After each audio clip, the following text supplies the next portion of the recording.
내가 전심으로 주께 감사하며 신들 앞에서 주께 찬송하리이다. 내가 주의 성전을 향하여 예배하며 주의 인자하심과 성실하심으로 말미암아 주의 이름에 감사하오리니 이는 주께서 주의 말씀을 주의 모든 이름보다 높게 하셨습니다. 아멘. 거룩하신 하나님 아버지, 저희로 주의 성전에 나오게 하시고 예배하게 하시고 주의 인자하심과 성실하심을 체험케 하며 주께 영광 돌리게 하시니 감사드립니다. 이 시간을 통하여 우리의 상한 마음이 아버지 하나님 고쳐지게 하여 주시고 연약하고 부족하였던 이 삶의 필요가 채워지는 은혜가 있게 도와 주시옵소서. 그래서 감사와 감격으로 하나님께 찬양 올려드리며 주의 영광을 높이 노래하는 복된 시간 되게 인도하여 주시옵소서.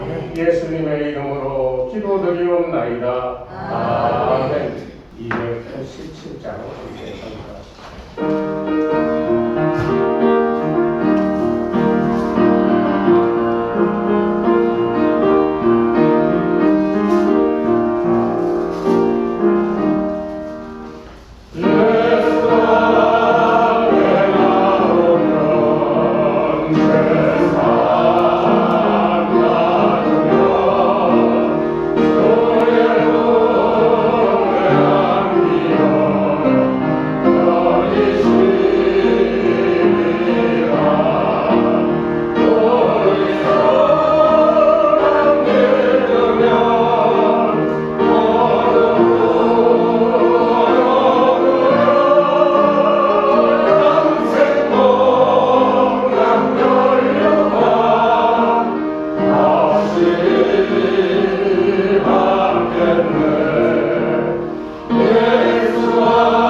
할렐루야. 참 좋으신 하나님 아버지 감사합니다. 이 시간에도 저희들에게 특별한 은혜를 내려 주시옵소서. 특별히 세상에 나가서 살 때 세상을 이길 수 있는 믿음을 부어 주옵소서. 항상 영적으로나 육적으로나 깨어있게 하옵시고 늘 불평불만했던 것 용서하여 주시며 감사하는 생활할 수 있도록 저희들 붙잡아 주시옵소서. 쉬지 말고 기도하게 하시고 범사에 감사해서 늘 감사하는 생활할 수 있도록 인도하여 주시옵소서.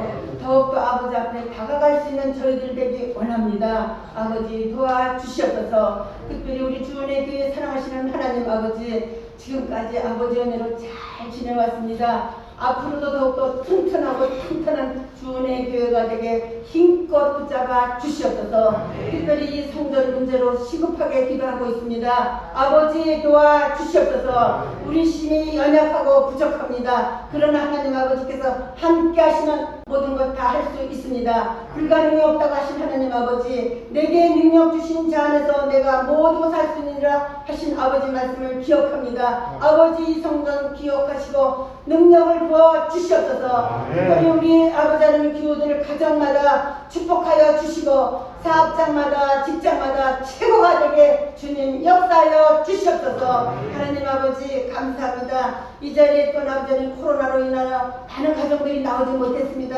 그들 한속히 회복시켜 주시고 그들 아버지 하나님 이 시간에도 같은 은혜로 넉넉하게 채워 주시옵소서. 하나님 아버지 이 시간 동안 이 나라와 이 민족을 위해 기도합니다. 이 나라 이 민족이 하나가 되게 하시고 더욱더 기도하는 민족이 되게 하시고 아버지를 사랑할 수 있는 민족이 되게 큰 은혜를 내려 주시옵소서. 경제가 너무나도 엉망입니다. 하루속히 경제도 회복시켜 주시고 안보도 아버지께 맡깁니다. 아버지 도와주시옵소서. 이 시간 동안 말씀을 전하신 우리 목사님 몸이 너무나도 아버지 하나님 약하십니다. 강건케 하시고 우리 목사님 기획하고선 모든 일 할 수 있도록 주님 능력을 부어 주시옵소서. 이 시간도 목사님을 통하여서 말씀을 듣습니다. 우리는 말씀을 듣고 그냥 흘려버리지 않게 하시고 그 말씀을 듣고 깨달아서 아버지를 더욱더 사랑하는 자가 되게 주님 도와주시옵소서. 하나님 아버지 이 시간도 아버지 하나님 영상으로 예배드리는 우리 교우들이 있습니다. 그들에게도 동일한 은혜로 채워 주시옵소서. 알게 모르게 이 성전을 위하여 봉사하는 손길에도 주님 만배로 채워 주시며 이 시간 기도하지 못한 기도까지 다 이루어 주실 것을 믿습니다. 도와주시옵소서. 감사하며 예수님 이름으로 기도드립니다. 아멘.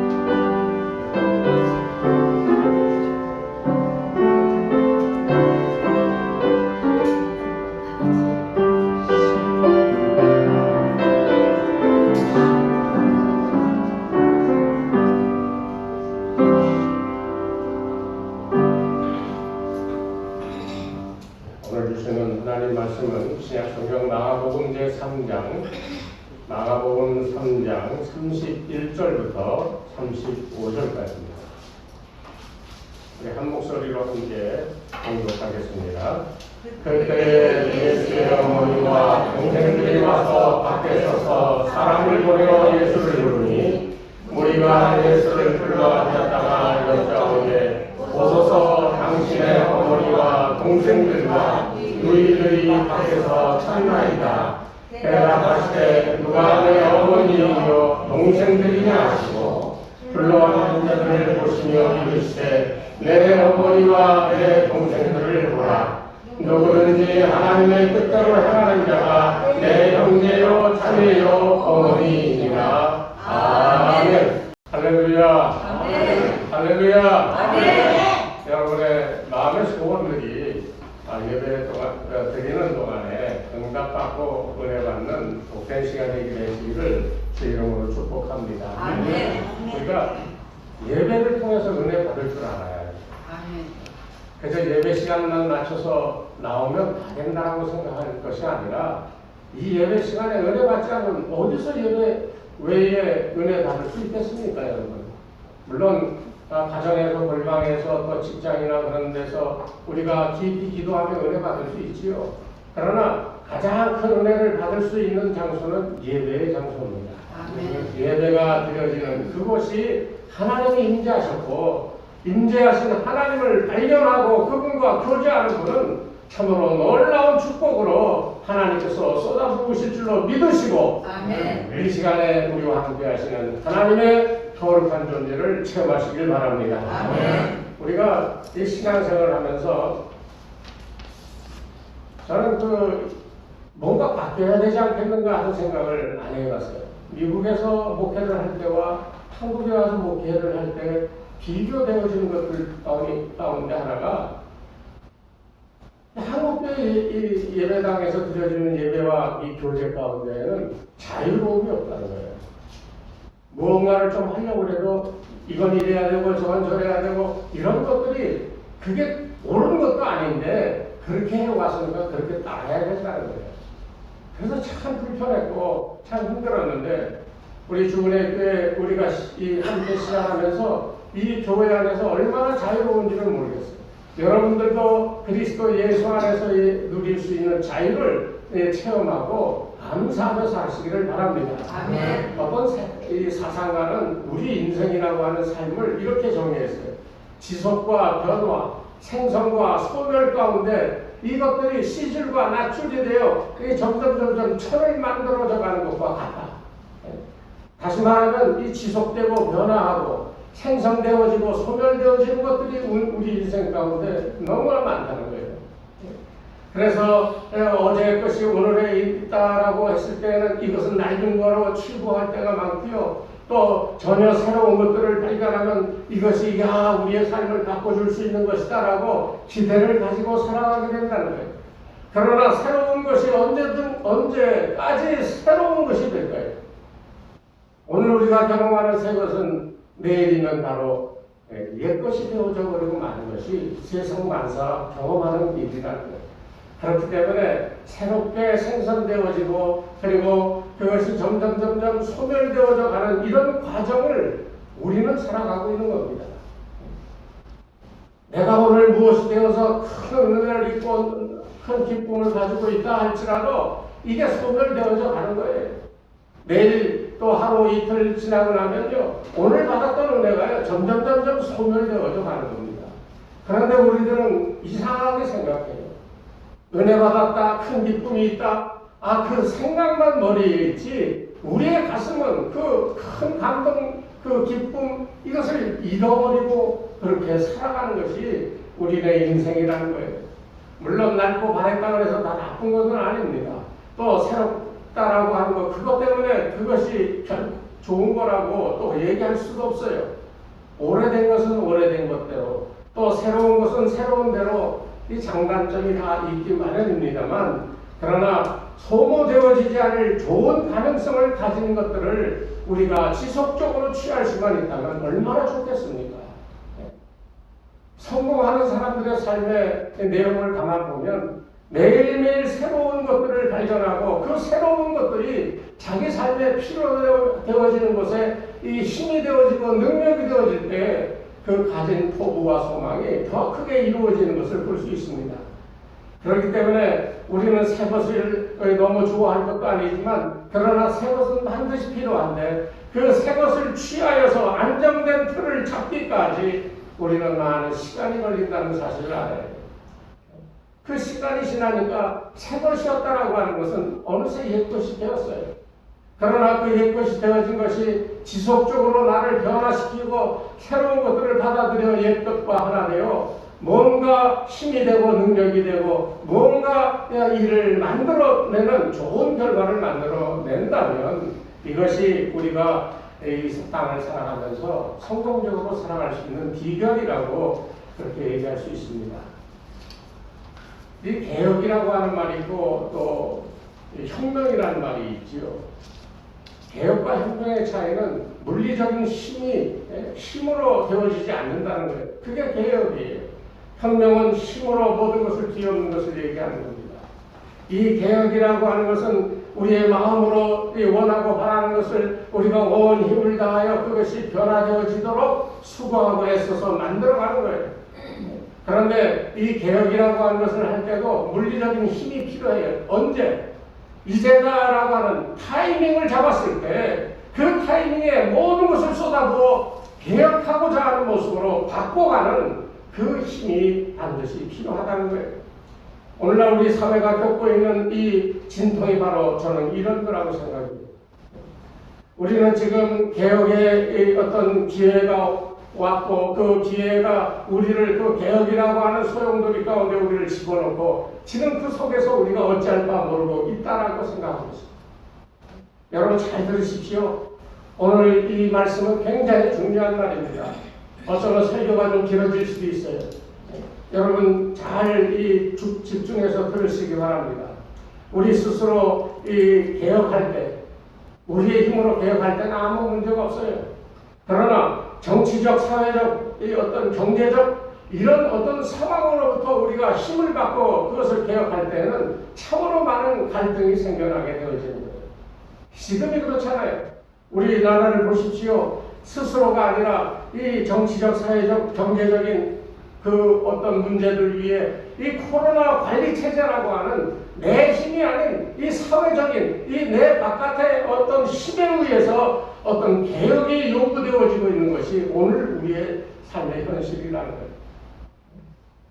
어느 나라 어느 백성이든지 다 그런 것을 경험하고 살아가는 거예요. 아이 난 저거 마음에 안 드는데 안 들면 못하겠어요. 다 사회가 그렇게 가는데 어쩔 수 없이 따라가게 돼 있는 거예요. 우리 스스로 이 없애야 될 것, 그리고 타인에 의해서, 타율에 의해서 우리가 가져야 될 것, 이런 것들을 합쳐서 좋은 모양으로 만들어가는 그 과정을 경제용어로는 구조조정이라고 얘기합니다. 구조조정이 필요한다는 겁니다. 새로워지려면 변화가 있어야 되고요. 그 변화는 불편한 어떤 고통과 이게 가능할까 하는 어떤 모험심이 이것이 수반이 되어져요. 그렇기 때문에 사람들은 변화를 두려워하는 겁니다. 그냥 그 자리에 앉아서 그렇게 계속 갔으면 좋겠다라고 생각하는 거예요. 그럼에도 불구하고 우리 사회, 우리가 살아가는 인생 또 우리 삶 자체는요, 그 자리에 가만히 있으려고 하는데도 불구하고 점점 이제 구조 조정되어져 가는 것을 시간이 지나면서 알게 되어진다는 거예요. 예전에는 이렇게만 살아도 참 행복했어 그랬는데요. 나도 모르게 사람들이 살아가는 삶의 이 범위가 넓어지고 삶의 모양들이 점점 좋아지면 나는 내가 좋다라고 하는 것만 붙들고 살 수가 없다라는 거예요. 나도 모르게 사람들이 살아가는 그 형편 따라 나도 변해가야 된다는 거예요. 무슨 삶의 구조조정이 있냐 할지 모르지만 아니요. 우리는 이미 수많은 구조조정을 스스로 경험하고 타율에 의해서 우리는 그것을 경험하며 살아왔다는 거예요. 그것을 우리가 긍정적으로 바라보면서 새롭게 받아들여서 그것을 적극적으로 내 삶에 반영하느냐 안 하느냐에 따라서 그 사람의 성취도가 달라진다는 사실을 알아야 됩니다. 지금도 안 늦었어요. 변화를 받아들이시고요. 내 삶의 옛것과 새로운 것이 온전히 하나 되어 나에게 좋은 것이 무언가를 깨달을 수 있는 지혜가 있다고 한다면 여러분의 삶을 개선해 나아갈 수가 있다는 거예요. 이건 신앙적인 것에도 마찬가지입니다. 주님이 왜 이 땅에 오셨겠어요? 주님이 처음에 이 땅에 오셔서 외쳤던 말씀이 뭡니까? 회개하라, 천국이 곧 임한다는 거예요. 왜 회개하라고 그랬어요? 주님께서 천국이 가까이 왔다 선포하실 때 그 선포의 목적은 하나님의 천국이에요. 이 천국이 가까이 왔다는 겁니다. 아멘. 그러니까 회개해야 돼요. 왜? 이 새 나라에 어울리는 그 구조조정 속에서 내가 새 나라의 사람으로 살아남으려면 구조조정하라는 거예요. 예수님이 이 땅에 오신 목적이 바로 그겁니다. 그래서 회개하라는 거예요. 그 회개는 바로 새 나라에 내가 들어갈 수 있는 구조조정을 하라고 하는 그 말씀이었다는 겁니다. 사실 이게 어려워요. 당장 여러분들에게 어떤 잘못과 불의한 것들, 죄된 것들을 지적하며 그 고치라 그러면 아멘하고 기쁜 마음으로 고칠 사람이 누가 있어요? 아이씨, 목사님, 뭐 저러냐. 좋은 은혜를 계속 기쁘고 즐겁게 해줘야지. 왜 저런 말을 해서 사람 마음을 이렇게 무겁게 하냐. 이렇게 생각하실지도 모르는데요. 여러분, 예수님을 한번 생각해 보십시오. 예수님은요, 이 땅에 오셔서 이 땅에 죄 많은 사람들, 땅에 속해 있는 사람을 하나님 나라의 백성을 삼으시고자 그 땅의 백성들을 구조조정하게 오셨는데요. 그 당시 어땠습니까? 기득권자들, 제사장들과 장로들과 바리새인, 서기관 이런 사람들이 예수님께 어떻게 했어요? 기득권자들이 예수님을 십자가에 못 박아 처형해버리고 말았어요. 그러니 신앙적인 인생의 구조조정이 얼마나 어려운지를 우리는 알아야 된다는 거예요. 자기 이해에 예민한 사람들 많지요. 누가 자기에게 대해서 요만큼이라도 손톱만한 이 손해를 다하면요, 웅크리고 있다가 어김없이 큰 발톱을 드러내고 공격하고, 그래야만 마음이 시원한 그런 사람들이 있어요. 동물을 보면 이 본능이라는 게 있어요. 무엇에 대한 본능입니까? 영토 본능. 강아지를 데리고 이렇게 나가면 하다가 말고 왜 그렇게 할까요?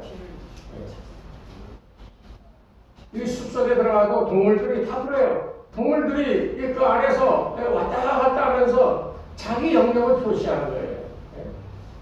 뭐 나무에 자기 몸을 부딪혀서 냄새, 털, 뭐 이런 것들 남겨놓는 그런 것도 있고, 배설물을 통하여서 그것을 남기는 것도 있고, 어쨌든 흔적을 남기는 그런 어떤 행위를 통하여서 이것은 내 땅이다라고 하는 것을, 내 영토다라고 하는 것을 그 짐승들이 그렇게 행한다는 거예요.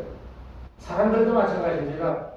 아무것도 아닌 것 같지만 지하철을 타고 이렇게 가면요, 사람 많은데도 옆 사람하고 비비적거리지 않으려고 어떻게 합니까? 예? 몰려면 이렇게 피하기도 하고, 예? 다른 사람과 접촉하기를 싫어해서 막 그게 다 자기 본능적으로 이 자리는 내 자리라고 하는 걸 표현하는 거예요. 차를 타고 가는데 이렇게 건너편에 앉아있는 사람하고 눈이 딱 마주쳤어. 딱 그 사람이 날 쳐다보면 기분이 좋지요. 왜 안 좋아요? 이게 바로 내 영역에 왜 들어오느냐는 거예요. 이런 경우가 얼마나 많은지 모릅니다.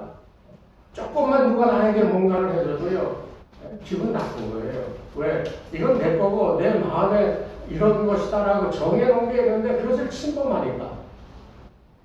그러다 보니까 사람은요, 평생을 한 평의 땅을 가지고 그 땅이 자기 공간이라고 하는 것을 인식하고 그 땅을 늘려가는 수고와 노력을 하는 것이 오늘날 인생의 모습이라는 거예요. 처음엔 20평 늘려서 이것이 내 삶의 영역이다 그랬는데 30평, 40평, 50평 늘려가면서 나의 삶의 내 영역이, 자기 공간이 커져가는 것을 보면서 성공했다라고 그렇게 미소 짓는 인생이 바로 우리 인간의 모습이라는 거예요. 그런데 문제가 있어요. 수고하고 땀 흘려서 자기 영역을 늘려가는 건 오케이. 그거 좋지요. 얼마나 좋아요. 그런데 그 중심을 가만히 보면 다른 게 아니라 자기중심적이라고 하는 거에 문제가 있습니다. 자기중심적인 그 어떤 것에 취해서 자기 것을 호소하려고 한다면 처음 말씀드린 것처럼 이 세상을 구조조정하기 오신 예수님의 말씀과 예수님의 그 교훈대로 우리가 나를 버리고 따라갈 수가 있을까요? 오늘날 현대 기독교가 능력을 잃어버린 것이 바로 그것 때문이에요. 내 영역을 자꾸 채워가고 넓혀가고 내 가운데 삶의 필요를 다 갖다 채워놓고 만족스러워하는데 주님이 오셔서 그 모든 것을 구조조정하려고자 한다면 그 예수님의 말씀에 아멘하고 자기 것을 버릴 사람이 얼마나 되겠냐는 거예요. 이것이 우리들의 문제, 신앙적인 문제라는 겁니다. 주님은 참으로 우리의 삶을 평안과 희락과 기쁨으로 만들어주려고 우리 인생 가운데 오셨는데 우리들은 그것을 해야 되지 못하는 거예요. 그러면 어떻게 하나님 나라를 위한 구조조정을 시도하셨을까요?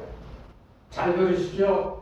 첫 번째 이 주님의 프로그램 구조조정의 첫 번째는요, 진리를 세우는 거였습니다.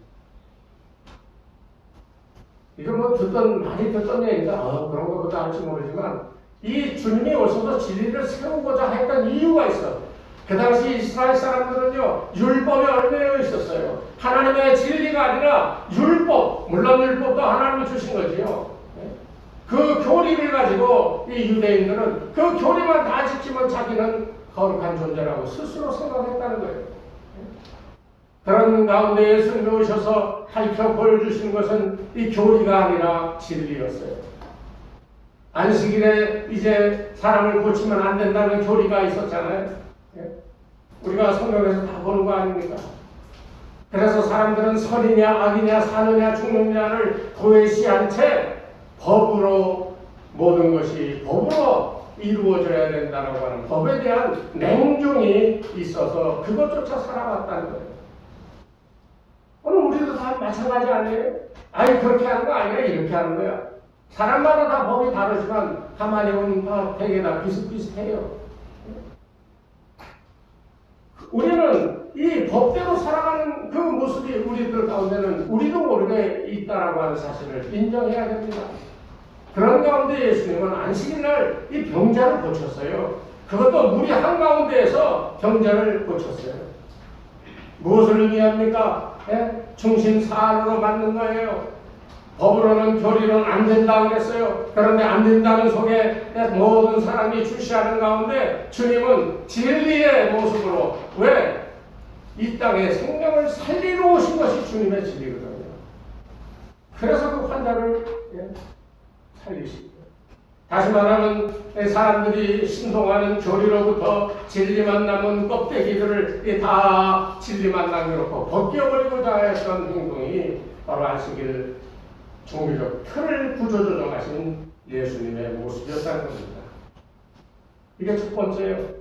여러분 교리나 여러분 삶에 만들어진 단단한 틀, 이것을 깨뜨리고요, 그 가운데 예수님이 말씀하셨던 우리 가운데 임하여 주시는 은혜, 하나님의 이 진리의 말씀을 붙들고 그 진리로 여러분 삶의 모든 것을 구조조정하여 새롭게 되시기를 주의 이름으로 축원합니다. 두 번째가 뭐였겠어요? 두 번째는 다른 거 아닙니다. 귀신을 내쫓는 겁니다. 왜 귀신을 내쫓는 것이 중요하냐? 예수님의 초기 사역 가만히 보세요. 마태복음이나 마가복음이나 누가복음 보면 예수님이 돌아다니면서 병자들을 고치시고요, 귀신을 내쫓고요, 하늘의 말씀을 가르치시는 것을 우리가 볼 수 있습니다.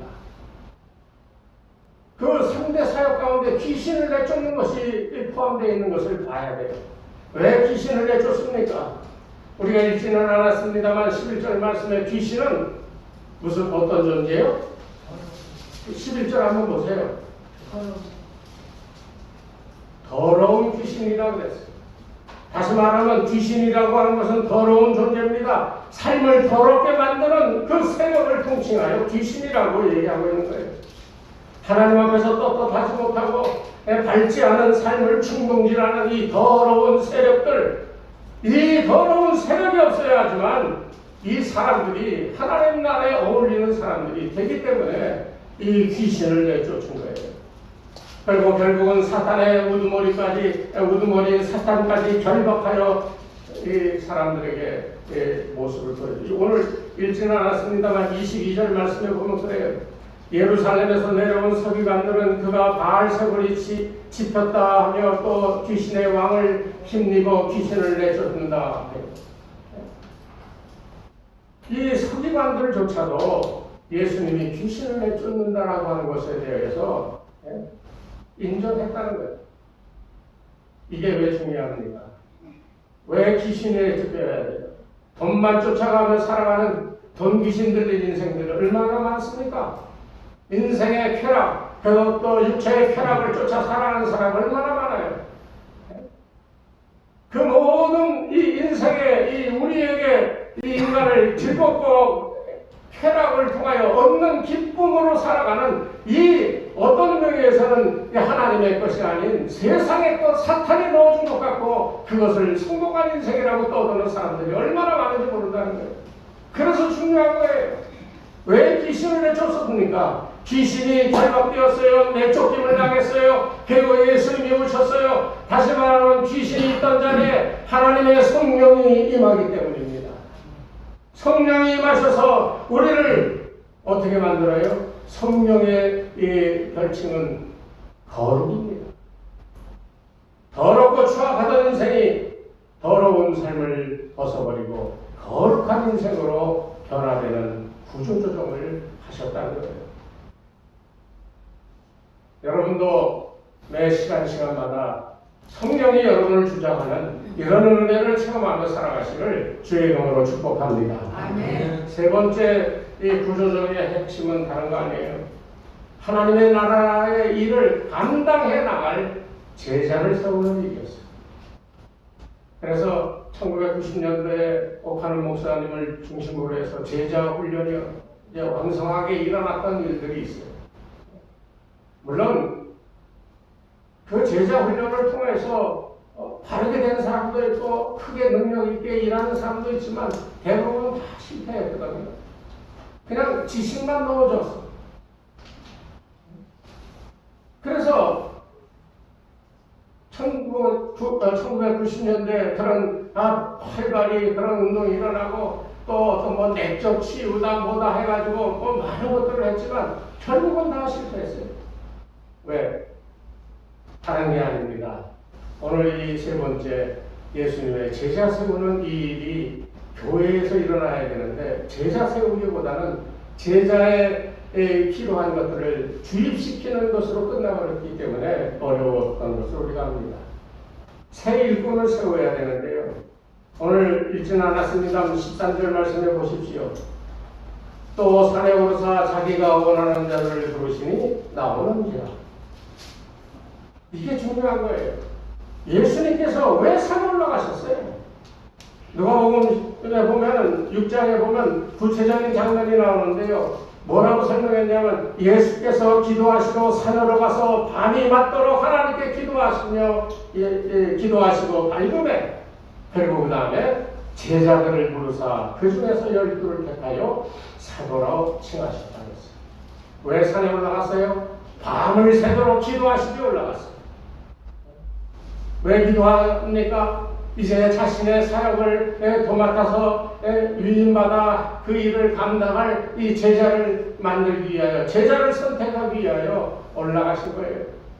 그래서 12명을 칭하여 사도라고 세웠습니다. 여러분, 우리 교회도 앞으로 여러분 잘 생각하세요. 장로를 세우고 권사를 세우고 교회가 커짐으로 일할 일꾼들을 많이 세울 때가 올 겁니다. 아멘. 그때 여러분 꼭 기억하시기 바랍니다. 하나님 나라를 위하여 일할 사람을 뽑는 거예요. 우리 기존에 뽑혔던 우리 장로님들 또 권사님들 하나님 나라를 위해 열심으로 수고하고 헌신하고 충성했기에 이 어려운 코로나 시절에 우리가 이만큼 견뎌낼 수 있었다고 저는 생각합니다. 그래서 때로는 늘 감사해요. 새벽마다 끊임없이 나와 기도하시는 분들 얼마나 고맙고 감사한 일들입니까? 사람을 잘 세워야 되는 거예요. 오늘 여기에 인사가 만사라고 하는 말이 있듯이 사람을 세우는 것이 중요한데요. 밤이 맞도록 기도하시는 그 예수님은 무엇을 기준으로 제자를 삼았겠어요? 물론 당신이 원하는 사람을 또 당신의 마음에 두셨던 사람을 이제 택하셨겠지. 그런데 그보다 더 중요한 게 뭐였겠어요? 내 임의로 당신 일로 와 내 제자해. 이런 식이 아니라 기도했다라고 하는 게 중요한 거예요. 아버지 내가 이 일을 위하여 제자를 삼고자 하는데 누구를 제자 삼아야겠습니까? 하나님 내게 힘을 주셔서 바르게 온전한 사람을 택할 수 있도록 도와주시옵소서. 이렇게 기도하지 않으셨겠어요? 그렇게 기도하고 12명을 세웠다는 거예요. 그러니까 이거 얼마나 중요한지 여러분 앞으로 교회 일꾼들을 세울 때 꼭 기억하십시오. 정말 밤새워 기도하신 주님의 모습을 우리도 밤새워 기도하지 못한다 할지라도 진정으로 마음으로 기도하며 하나님의 일을 맡아서 감당할 사람을 세울 줄 아는 이런 우리 믿음들이 되어야 되겠습니다. 그리고 이 예수님은 12를 택하고 3년 동안 데리고 다니면서 보여주시고 깨닫게 하셨어요. 그리고서는 연약한 믿음, 죽으셨다 부활하신 후에 그들로 하여금 확신을 갖게 해주셨고 40일 동안 같이 다니시면서 살아나신 예수님의 생생한 실체를 경험하게 하시고 그리고 승천하시고 성령이 오심으로 제자들이 완성되어지는 것을 우리가 볼 수 있습니다. 그러니까 이 제자 세우는 것이 얼마나 중요한지 아시죠? 그 제자들이 세계로 뻗어나가 복음이 전하여지고 2000년이 지난 오늘 우리들에게까지도 그 복음이 전하여져 우리가 예수 믿는 사람들이 됐잖아요. 그랬으면 예수 믿는 사람 이런 거가 얼마나 중요한 의미를 가지는지를 알아야 돼요. 그냥 단순히 교회 다니는 사람이 되어서는 안 돼요. 그렇지 않습니까? 여러분 주님이 밤새워 기도하시면서 나를 부르셨다라고 생각해 보세요. 주님께서 나를 염두에 두시고 아무개를 주여 나의 종으로 세워 그 일을 감당하게 하려고 하는데 이렇게 기도하시고요. 나를 세웠어요. 믿습니까? 아멘. 그럼 아멘 소리가 실시한 거 보니까 아닌 것 같아요. 여러분은 다 그렇게 세워진 거예요. 세워졌다라고 하는 말이 무슨 뭐 장로 권사로 세워졌다, 뭐 임직했다 그런 말도 있지만 나를 처음에 말한 것처럼 하나님 나라에 합당한 사람으로 만드셨다. 아멘. 이것에 대하여 여러분은 확신을 가지시고 아멘하며 매일매일의 삶을 살아가실 줄 알아야 됩니다. 믿습니까? 아멘. 여러분은 그런 존재예요.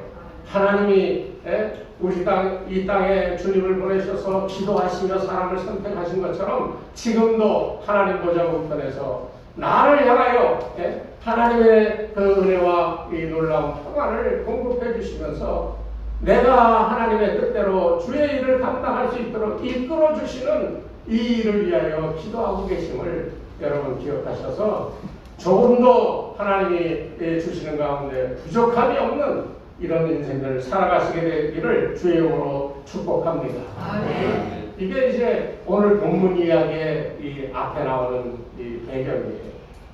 오늘 이 이야기는 그래서 이제 뭐 처음에 말씀드린 것처럼 이 진리를 택하는 첫 번째 개혁, 그리고 두 번째 이제 제자를 세우고 뭐 이런 이 세 가지가 다 되어진 다음에 그것이 다 되어진 다음에 주님이 구조조정하고자 했던 것이 있어요. 그것은 뭡니까? 바로 새로운 공동체입니다. 그렇기 때문에 저와 여러분이 새로운 공동체로 지금 이 시간에 하나님 앞에 예배드리는 거예요. 새로운 공동체. 이 새로운 공동체는요, 정말 중요한 겁니다. 여기 오늘 성경을 보면 예수님의 어머니와 제자들이, 형제들이 찾아온 것을 우리가 봅니다. 그렇죠? 진리를 표방하고, 그리고 귀신을 내쫓고, 그리고 제자를 삼으신 후에, 그 다음에 예수님이 행하셨던 것은 다른 게 아니라 본문의 이야기, 새로운 가족, 새로운 공동체에 대한 이야기를 하고 계시는 거예요. 예수님의 이런 가르침이 놀랍기도 하고 때로는 마음속에 자신들의 기득권이 무너질 것 같은 그런 존재들도 있어서 예수님을 견제하는 가운데 이 21절에 보면 주님의 이 친족들이 와서 예수님을 불렀다는 거예요. 그런데 예수님은 그를 여기에 성경에 보면 21절에 예수의 친족들이 듣고 그를 붙들러 나오려고 그랬어요. 이는 그가 어떻게 됐다? 미쳤다고 그랬어요. 그러니까 예수의 어머니와 그 형제 자매들은 왜 예수님 앞에 나온 거예요? 이상한 짓 한다고 생각하고 잡아가려고 붙들려고 집에 데려가고 방문시키려고 그런 의미에서 지금 이 형제 자매가 예수님 앞에 나온 겁니다. 그런데 예수님의 대답이 뭐예요? 온 가족이 바로 거기 앞에 있는데요. 인격적으로 생각하면 너무하다는 말을 하고 있습니다. 누가 내 어머니고 누가 내 동생들이냐? 버젓이 앞에 가족들이 있는데 이런 말씀을 하고 있는 거예요. 그러면서 뭐라고 얘기했어요? 주님이 자기 스스로 바라보며 자기 주변에 앉아있는 그 사람들을 돌아보며 내 모친과 내 동생들이다 라고 말씀하셨다. 진짜 어머니와 동생들은 저 앞에 있는데 예수님은 내 주위에 있는 이 사람들이 내 어머니고 내 형제들이다. 그렇게 말씀하셨다. 이거 좀 너무한 거 아닙니까? 진짜 가족은 저기 있는데 그 가족은 내팽개치다시피 그렇게 섭섭하게 말을 하고요. 다른 전혀 알지도 못하는 이 사람들을 바라보며 내 어머니와 내 형제라고 얘기하고 있습니다. 이건 무엇을 얘기합니까? 이것은 인간적인 연결고리를 깨뜨리는 겁니다. 가족 이기주의를 폐쇄시키는 겁니다.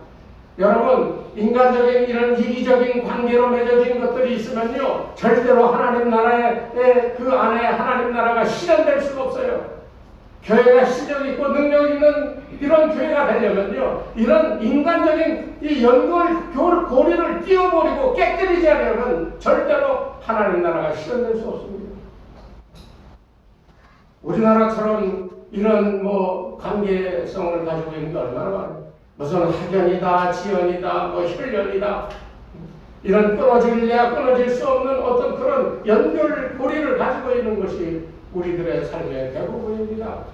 그것뿐이에요. 종친회다, 동문회다, 향후회다, 전후회다, 얼마나 많습니까, 우리나라에. 오늘 우리 30년 남짓 때는 이 안에도 이 사람과 저 사람과 하나 되고 이 사람은 저 사람하고 친하고 그렇지 않고 이런 관계들이 마음속에 다 있을 줄로 압니다. 예? 그런데 여러분, 예수님의 마지막 제자를 삼은 그 이후에 행하고자 했던 것은 새로운 가족관계를 만드는 이 새로운 공동체를 위한 작업을 하고 있는 것을 봅니다. 오늘 우리도 이것에 우리가 아멘으로 받고 우리의 교회, 우리의 공동체가 가족주의, 자기 중심적인 이런 연결고리를 끊어버리고 주님 중심의 온전한 이 집단 이기주의를 던져버린 새로운 가족 공동체로 거듭나야 됨을 여러분 꼭 기억하시기 바랍니다. 아멘. 그래야 교회가 부흥하는 거예요. 아멘. 사람이 무슨 문외입니까? 어떤 일을 보면 다 생각이 있겠지요. 이걸 이러고 저러고 자기의 경험이 있어서 판단하지요. 같은 생각끼리 모여 그것을 주장하다 보면 그래서 이제 분쟁이 일어나는 건데요. 여러분 꼭 기억하십시오. 이런저런 집단 이기주의적인 자기중심적인 이런 생각을 우리는 버려야 됩니다. 이게 깨져야지만 되는 거예요. 지금 보세요. 우리나라 같은 경우는 남과 북으로 갈라져 있잖아요. 또 동과 서로 이게 갈라져 있잖아요. 여당과 야당이 붙어서 늘 대수상 가운데 싸우고 있습니다. 여러분 이런 가운데 우리나라에 무슨 희망이 있겠어요? 저는 진짜 우리나라 보면서 답답합니다. 여당이니 야당이니 여기니 저기니 지역주의 갖고 막 들썩들썩거리고 싸우고 난리치는데요. 이러면 여기 하나님 나라가 임할 수가 없어요. 아무리 GNP가 3만 불, 4만 불이 된다 할지라도 이런 현상이 계속되어지고 있다면 우리나라는 희망이 없어요. 정말 그래서 답답합니다. 이것을 깨뜨려야 돼요. 집단 이기주의라고 하는 병폐를 우리는 눈으로 바라보면서도 깨뜨리지 못하고 거기에 동반하여 그것 속에서 살아가는 것이 우리들의 존재라는 거예요. 이거 깨야 됩니다. 여러분, 이 구조조정의 정점이 바로 여기 있는 거예요. 그러기 위해서 진리를 가르치고 귀신을 내쫓고 제자를 삼으신 거예요. 그 사람들을 통하여서 이제 이루고자 하는 것이 바로 이 구조조정으로 가족 중심주의, 이런저런 이 집단 이기주의의 병폐를 깨뜨리고 가족 같은 이 놀라운 새로운 개념의 새로운 공동체를 만드시고자 하는 것이 오늘 본문의 예수님의 의지라고 그렇게 얘기할 수 있습니다. 그럼 무슨 잣대로 새 공동체를 엽니까? 오늘 성경 마지막에 그랬어요. 누구든지 뭐라고요? 누구든지 하나님의 뜻대로 행하는 자가 내 형제요 어머니입니다. 믿습니까? 아멘. 진정한 능력 있는 공동체는요, 숫자가 많은 공동체가 아닙니다. 교회 예산이 엄청나게 많은 교회가 실력 있는 교회가 아니에요. 진짜 하나님이 보시는 실력 있고 신령한 공동체는요, 새로운 가족 공동체를 만든 교회입니다. 저는 그 공동체를 여러분들과 함께 이어가고자 합니다. 제가 권위적이지 않고 여러분에게 스스로 다가가는 이유는 동등된 입장에서 새로운 관계를 맺고자 하는 거지. 여러분들도 다 기억하시겠지만 제가 어디 모난 행동을 하던가요? 사람들 앞에 싫은 소리, 대립각을 세워가지고 신경질적인 얘기를 하던가요? 왜 그렇게 하는가? 우리는 새로운 가족이 되었기 때문에 가족 안에서 무슨 얘기를 하겠어요? 잘못하면 잘못한 걸 지적하고 고치려고 하고 그걸로 끝나는 게 아니라 위로해줘야지요. 싸매어줘야지요. 고쳐줘야지요. 온전히 치유되도록 노력을 해줘야지요. 그러니까 여러분 스스럼 없이 사람들에게 다가가십시오. 정말 하나님의 은혜로 충만하면 그 충만한 은혜가 무엇을 하게 합니까? 하나님의 뜻을 알게 하시고요. 왜? 성령께서 오시면 주께서 말씀하신 것들을 다 기억나게 해주시다고 했거든요. 여러분에게 성령의 말씀을 믿으시면 여러분 가운데 있는 더러움을 주께서 다 귀신을 내쫓음으로 온전하게 성령으로 충만하다고 한다면 주의 뜻이 무엇인지 깨닫게 하는 은혜가 있는 줄로 믿습니다. 아멘. 그 뜻을 따라 행하십시오. 아멘. 그거예요. 그게 하나님의 뜻대로 행하는 거예요. 어떤 사람은 성경을 줄줄 외워서 성경 외우랬으니 이렇게 해야 된다 얘기하는데 그것도 뭐 틀리진 않습니다만 그것도 어떻게 보면 자칫하면 교리주의적인 모습으로 흘러버릴 수 있어요. 옛날 이스라엘 사람들이 율법을 가지고 옳다라고 주장했던 것처럼 오늘 여러분들에게 결론적으로 말씀을 드립니다.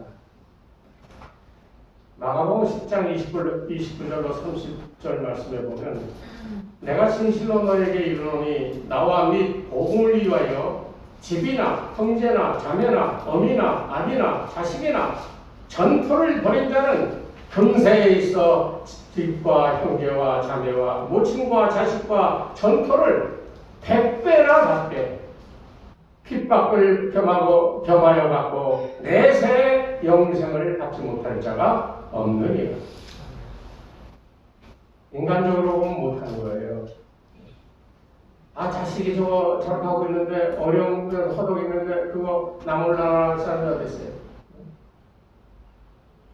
모든 것이 주님 전에 나와 하나님 앞에 서는 것이 우선이 아니라 다 내 삶의 형편이 우선적으로 행하여지는 것이 우리 인간의 본성 아니겠어요?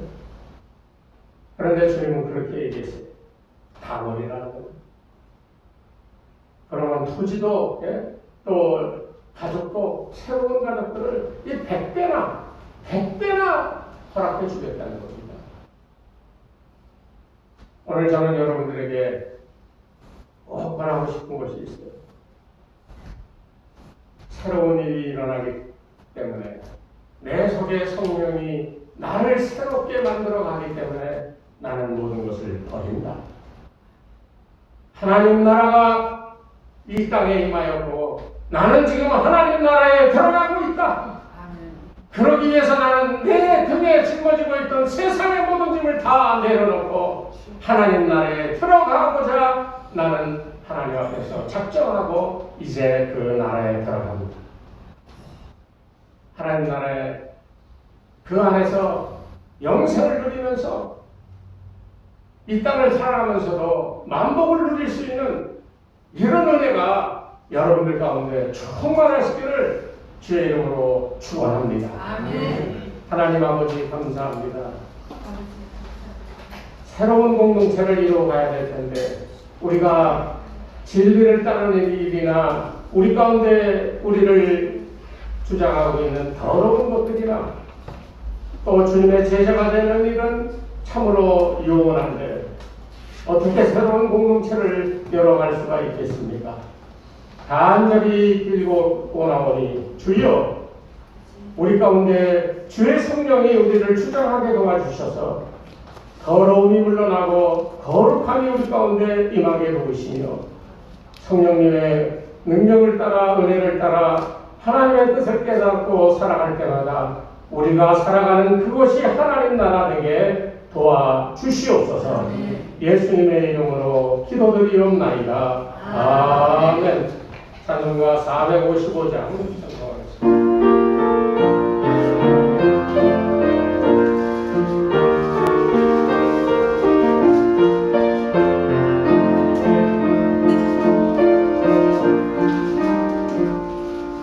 주님의 마음을 본받는 자, 그 맘에 평강이 찾아오고 험악한 세상을 이기는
고난과 또 어려움의 연속인 오늘 같은 세상에 아버지 하나님의 백성들이 세상을 살아가면서 여러 가지 일을 당하고 그 가운데 어려움도 있었고 참으로 포기해야 되는 일도 있고 아쉬운 일도 참 많았지만은 그러나 주님 앞에 나와 주님께 위로받고 고쳐주시는 은혜를 입고 주님께서 주시는 능력을 담아 아버지 우리의 영광스러운 주님을 이 시간 찬양하며 세상을 나가 살아갈 때도 그 은혜로 능력으로 살아갈 것을 믿으면서 이 시간 감사를 드립니다. 살면서 수고하여 땀 흘렸습니다.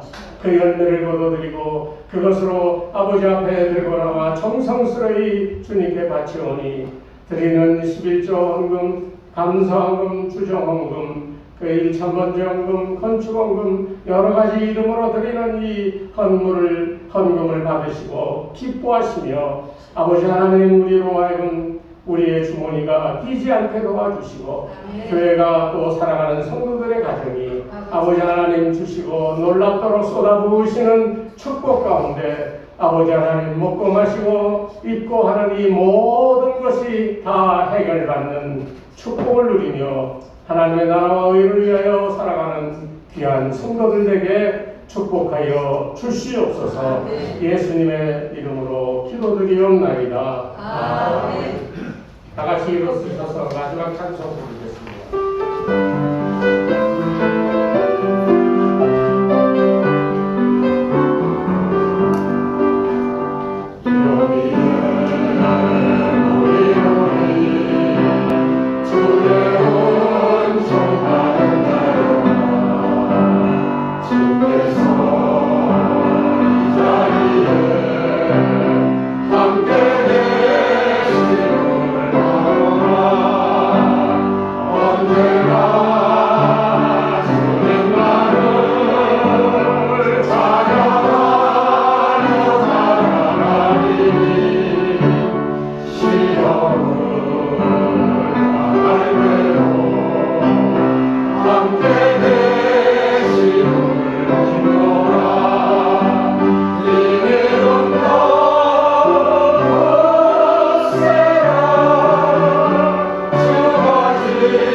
세상의 짐과 또 죄짐과 마음에 여러 가지 어려움을 내려놓고 이제 주의 말씀의 권위로 사함받고 새로운 힘과 능력을 얻어 세상의 삶의 자리로 나가고자 합니다. 그 자리가 복받는 자리 되게 하여 주시옵소서.